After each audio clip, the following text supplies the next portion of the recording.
Good afternoon, everyone. It is so nice to be with you today. For those who do not know me, my name is Shantae Moore.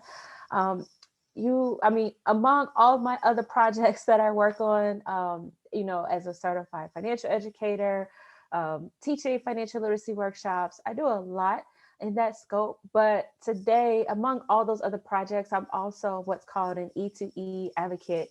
And E2E, it's basically a nationwide movement that has been launched by independent business owners to help professionals make the move from being an employee to an entrepreneur. One thing that's very, very clear is that there has never been a greater time in history to become an entrepreneur. There also has never been more options to consider. It seems like everyone has a business idea, right? There's a lot of decisions to make, but there's also a lot of risks that people need to avoid as well. So today's presentation, it's about stacking the cards in your favor by giving you a thorough blueprint for success. We call it your entrepreneur plan, or basically your plan E. So before we dive in, I just want to begin with a few warm-up questions just to have you think about where you stand. These are all rhetorical, so no one has to stand up or make a comment or anything, but I want you to think about these questions internally to yourself. And the first one, it is a bit personal. And I think that's good because even though entrepreneurship is business, it's always very personal and it will absolutely reflect everything about who you are. So think about which three areas of your life do you want more freedom and control over? And there's no wrong answer, of course. Whichever one of these options resonate for you.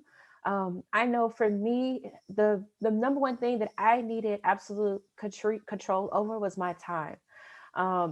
Being a single mother with three little children, I did not have the luxury. I needed control of my time so that I could be the parent that I needed to be for them.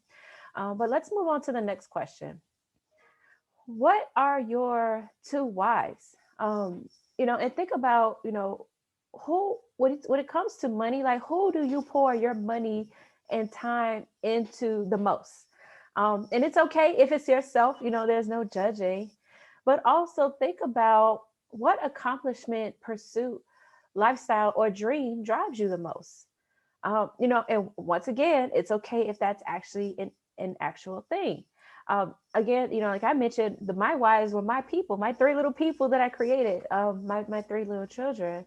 And the actual thing that for me was to create a lifestyle of where they had to live, where they had no idea what poverty and lack was, because that's how I grew up as a child. So that's the thing that I wanted to accomplish for my own children.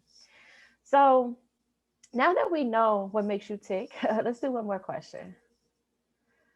Which of these two quotes hit you harder? The first quote, it's a powerful quote by Tony Gaskins. If you don't build your dream, someone will hire you to help build theirs. I see that quote all the time, but it is so powerful. Or do you prefer the famous words of wisdom by Eleanor Roosevelt? The future belongs to those who believe in the beauty of their dreams. If you had to pick one or the other, which is more you, which represents you? Um, you know, think about it. Keep these thoughts and feelings in mind as we move on through the rest of this presentation. So let's just talk about who we are. So the entire mission of E2E is to empower you to live on your terms and to help you gain more freedom over your time and energy. I'm not time and energy, your time, your energy, and your money. And if you have entrepreneurship running in your blood, if it's in your DNA, you really won't be truly fulfilled until you make that move. And this is about where you are, where you're being who you actually were meant to be, because only then will you build what you were meant to build and impact the lives that you were meant to impact and to make a difference in a world that needs entrepreneurs to lead. So remember, the average employment position it's not designed to offer you freedom at all. It's designed to pay you for a job. You get paid a defined amount of money for a defined job. And I really do hope you hear this loud and clear. Entrepreneurs are not designed for predefined limitations. We thrive on flexibility. We need freedom to be creative and to dream. But here's the catch: that freedom requires time and money, and entrepreneurship is the only way to actually gain this type of control. So when you punch the clock for someone else, some other entrepreneur is actually getting closer to that freedom. That's not you though. It's only that entrepreneur who's actually getting closer to that freedom. So, as an employee, if your plan A was to get a promotion, and if plan B was finding a better job, you probably do realize by now that you might actually need a new plan. And your plan E leads to the entrepreneur lifestyle, which is owning your day, working when you want, collaborating with whomever you like. It's your escape plan for making a smooth transition from where you are to the business that you want to have. Your entrepreneur plan gives you an easier way by lowering risk and removing obstacles. And most importantly, your plan E can put you in the helping hands of experienced E to E leaders who can also help guide you on this journey. And there will always be failures along the road to building a business. I think that's one of the scariest things that a lot of folks, they don't want to deal with that. But a solid business plan can help you keep moving forward in the midst of those stumbles, so you're not forced to retreat to going back to working for someone. It's really the difference between hitting a dead end or hitting the mark. And having a clear and solid plan dramatically increases your chances of making it. So, having that eventual freedom over time and money, that's the target that we're all shooting for. So let's just explore the essential elements of a solid plan E. So we're going to go over the risk, the reality, the mindset, the answers, the people, the options, and finally the E factor. So first, the risk. Any one of these risks can knock you back when you're talking about becoming an entrepreneur. The goal is to calculate the particular risk for the business that you choose. And you really need to ask yourself some questions. First of all, what are the startup costs and can you afford them? Is there a proven system to follow that creates predictable results? Do you have to develop your own marketing material from scratch? Sometimes marketing is not, a person's forte. Um, or can you utilize someone else that or can you utilize what somebody else has already created for you? So, and as you know, technology is essential to any business today. So is the technology already in place, or will you have to assemble it yourself? Another thing to think about is, can you share those tech costs with others to lower your investment? Also, how can we get a cash positive flow before you run out of capital? How can we bring some money in before you run out of the money that you put in to investing into a business adventure? Either having too few customers or having too many, that could be a problem as well. Are you prepared for both scenarios? How fast do you think you can increase cash flow to go from burning cash to actually making cash? And then also, have you considered the legal documents that and contracts that you need to protect your business? And trust me, I know that's a lot of questions to consider, but looking at how to lower or to avoid these risks, that should be one of the first steps that you take. And if it sounds like hard work, it is. It is actually hard work to go through these. But I believe that true entrepreneurs, number one, we never back away from the hard work, and we welcome the challenge. So by being realistic at the beginning, you can actually prevent a loss of the momentum that you'll need, as well as the loss of the business, so that you don't have to lose your dreams. So speaking of being realistic, our next essential is the reality. And I'm going to put this pretty bluntly. Becoming a successful entrepreneur, it's not easy. It does hurt. It hurts a lot. But if you want to earn the rewarding, lasting, free, and success that owning a business can provide, you have to be tough, and that's the reality. But it is absolutely worth it. But the reality is, just know that it's going to be hard in the beginning. It's not that easy. But when we think of how hard and worth it is it to becoming an entrepreneur, to compare it to other opportunities, let's just look at that. We could just simply chart it. Easy is at the bottom, hard is at the top. Not worth it is on the left side, and worth it is on the right side. And first, we'll mark down low skill and high skill jobs. So first of all, a low skill job is one that almost anyone can be trained to do. It's quite easy, but it probably normally those type of jobs don't pay a lot of money at all, which obviously makes it not worth it for many. High skill jobs can require a far greater level of training, education, intelligence, or talent, or even all of those. But due to how extraordinary the individuals who qualify for these jobs are, the work can become relatively easy for them, but it can also still be worth it to them, as the high skill job can also typically pay you pretty well. But the problem is that with high skilled jobs is that there are fewer of those positions available, which means there are actually fewer and fewer of those people who actually could qualify for those jobs, which in reality, it puts those kind of jobs out of reach for most people. And if you note this, that even high skilled employees, somewhere up the ladder are working for an entrepreneur who determines when they work and how much that they can actually earn. So now that we add low and high paid managers, low paid management positions, which only pay a little more than low skilled jobs, you actually, though, have on a whole much more responsibility and a whole lot of headaches. Those jobs are typically harder because of the added stress and pressure, but are only a little more worth it. And sure, a high paid management position often becomes with a nice pay hike, but it also often involves massive pressure and a lot of long working hours. So this can make the higher salaries and perks only seem a little bit more worth it. Now, finally, let's talk about the opportunity of an entrepreneur. The reality is very clear. It is the hardest, but it's also the most worth it. There are countless entrepreneurs that have no more talent, they have no more intelligence, and they have no more training than you or me. But what they do have is they have the grit, they have determination, they have the vision, and they have self belief. Entrepreneurs welcome hardships because they know it will prepare them and qualify them for the unlimited possibilities offered only by business ownership. So for the prize of your freedom and your dreams, is that something that you're willing to do? That's something that you really want to ask yourself. So one of the phenomena that you will likely face is what marketing guru Seth Godin refers to as the dip.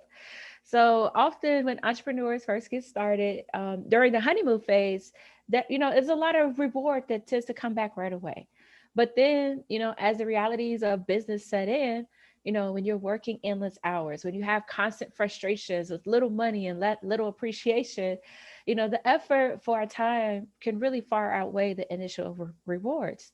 So the dark valley, that's when most people actually quit. It's the boneyard of businesses. A lot of people just give up. But if you can really just push through the dip, and on the other side is the rise. And at the top, that's where you actually see the payoff. Efforts are rewarded as the business now scales towards your dreams. And this is the reality. So you really have to ask yourself, will you let this dip beat you, or will you persist and win? And you can read more about this in Seth Godin's book, The Dip. It's a really nice, fast, and quick read, very uplifting for new entrepreneurs. And so once you know the reality, now it's time to talk about the mindset that every entrepreneur must have. It's an absolute prerequisite for success. As best-selling author Steve Siebold said, you're either growing or you're dying, and stagnation does not exist in the universe. So here's a mindset that you need to keep growing and to prevent stagnation. First of all, you are going to face a lot of struggles. There's no way around it. I keep mentioning this over and over because it is the reality. Reality. The luxury of working a 9 to 5 are a thing of the past. Now you're going to be working 16-hour days, even on weekends. If you had extra hobbies and entertainment, you have to put those to the side. Because business will come first. Sometimes even before family for an initial period of time in the beginning. And you really have to get used to hearing no. You'll need all the positivity that you can get. So negative people, you can't have them in your life. And prepare for every day to be uncomfortable, and a lot of emergencies to always come up. It's always an emergency that seems to pop up in my business. But this is the mindset of an entrepreneur, especially when you're starting out. We are willing to make these sacrifices because we believe that it will be absolutely worth it in the future, for ourselves and for our families. And to earn the life that you want, you have to cross the divide from others owning your time and money to you owning your time. And you have to become mentally tough to do that. And here are four mental toughness tips that will help you prepare for the resilience that you are needing, that you will need. When you're talking about working on the same goal for years and pushing through failure after failure, you must apply sustained concentration. It's also known as persistent focus. Um, Also, emotion, that's a poor navigator for your business, but it is excellent at increasing self-motivation or inspiring others to support you and to, help you remain dedicated to your mission. Also, you want to use logic, fueled by data, metrics, and to just, and brutal honesty to steer your business. And number four, you have to face your fears. Push it forward with the courage of someone who has nothing to lose. These tips will really help you to make that mental leap. And you heard me use the term grit today. Grit is really sticking with your future day in, day out, not just for the week, not just for the month, but for years. And this is perhaps the chief quality that determines who actually persists or who quits, who succeeds in life or who fails. And grit, that can't be taught, it can't be bought, but it is something that you must possess if you're going to overcome the struggles. So with your mindset in place, I really want you to be ready to write down some of these answers that you have to face before you start your business. And these answers are the prerequisite before you can make any moves. This is really the core to your plan E. So really consider them carefully, research everything thoroughly, and you're certainly welcome to consult me as a resource for each if you like. But let's just start with industry. With intention, what industry will you choose? When you're thinking about an industry to start your business in, consider the stability, the potential, the trends, the size of that industry. Next, look at who is your market, not what, but who. Who is the precise client group that you will serve? Every industry is filled with different demographics and target consumers. Identify that. Also, think about what is your differentiator. What makes offering your offering different than the competition's? What is your special formula? What's your secret sauce? Can others easily copy it, or can you protect it from your competitors? Next, what is your clearly defined product or service? How much will it cost you to make versus sell it? Who will provide your business with the materials, your inventory, or the services that you need?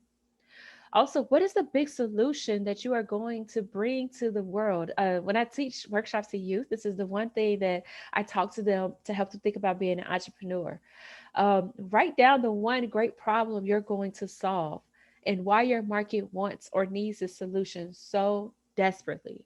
What problem do you need to solve? I tell the youth all the time, if you could find a problem that everybody needs to solve and solve it, you'll become rich. You'll have a great business. And lastly, what unique ability qualifies you and your business partners to be the ones to solve this one great problem for your market? Defining these parameters for your business, this is the critical work that you will refine for your vision and to sharpen your focus. It will help shield you from the temptation to be all things to all people, and also to prevent you from building something that you love, but few will actually buy. So, with your answers in hand, it's really time to determine the people that you need to surround yourself with and involve from day one. I can't tell you enough. The people that you pick are just as critical as the business that you actually choose. So, your partners, your mentors, your collaborators, they absolutely will impact every way that you can measure yourself as an entrepreneur and what your success will look like and what your income will look like. As the great Jim Rohn said, you are the average of the five people you spend the most time with. So think about those five people in your life currently. Do you want to be the average of them? To be a successful entrepreneur, it may be time to make some hard decisions about who you spend your time with. And our number one core belief with E2E is that we lose when we try to do this on our own. But you absolutely will win when we depend on one another. I had the right people to help me, and I thank God for them to this day. And that's why I do what I do with E2E now, to pay it forward. Mentorship is absolutely essential for entrepreneurs to succeed.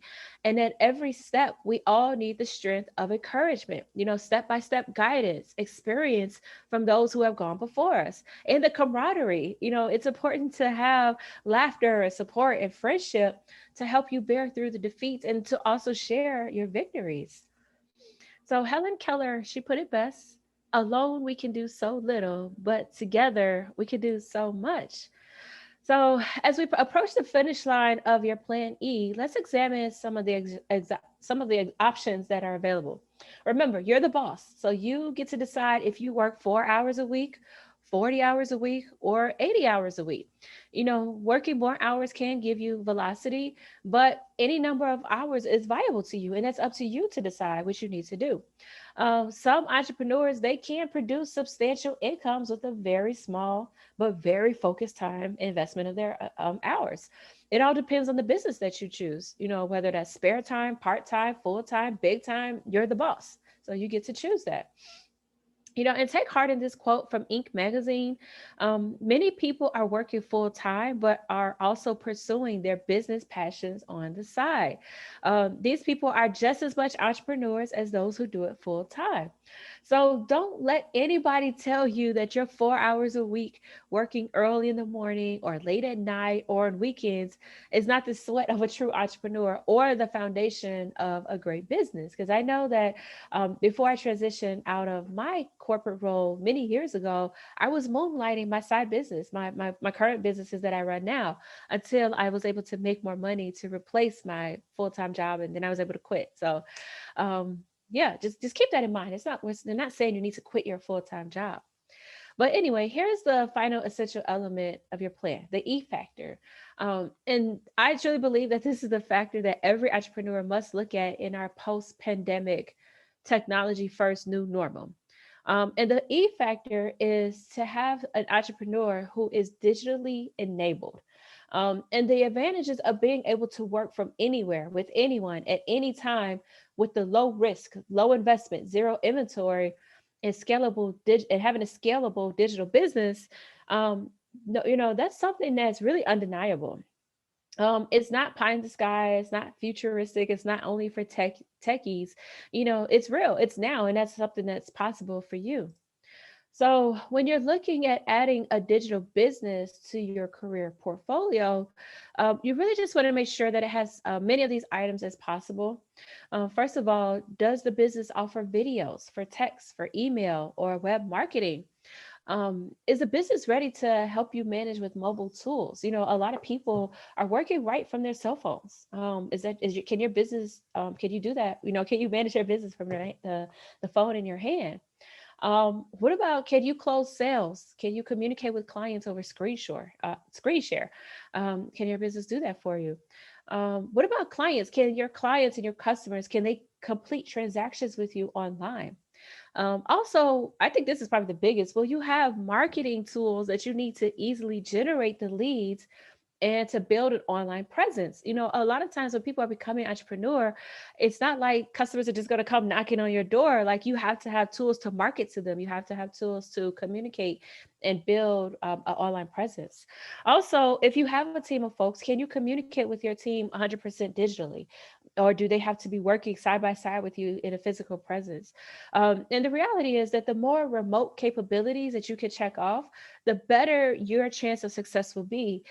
Considering what we're dealing with this ongoing pandemic, you really have to have a business that is 100% online and 100% pandemic proof. So now that you have the essentials you need for a solid plan E, completing this plan, it will help you get organized, you'll get clarity, you'll avoid many setbacks, and obviously we want to help accelerate your success by having answers to all of these. So my final challenge to you is to just live it. As I get closer to ending this session, being an entrepreneur is all about breaking free. No excuses, no looking back. Own the freedom to be your own boss. Set your schedule. Work from home anywhere. Well, not just from home, but just work anywhere. Focus on your loved ones. You remove limits and become the leader that you were meant to be. And embrace this. What then is freedom? The power to live as one wishes. So, if you were born to be an entrepreneur, a free business leader, I'm here to tell you today on behalf of all my fellow EDE advocates, there is an easier way. You can move them. You can make the move. If you're ready, then we're available to help you plot your escape and plan your success. You can reach out to me after this presentation to get you started. And if you have any questions, just let me know. I work with a lot of folks who are currently in I'm sorry, in an employee role, but they're thinking about starting their own businesses. So I'd be happy to help be a resource to you. So great. I'm glad I got this done in under 30 minutes. So again, thank you everyone for joining today's meeting. I look forward to connecting. Be well. Bye.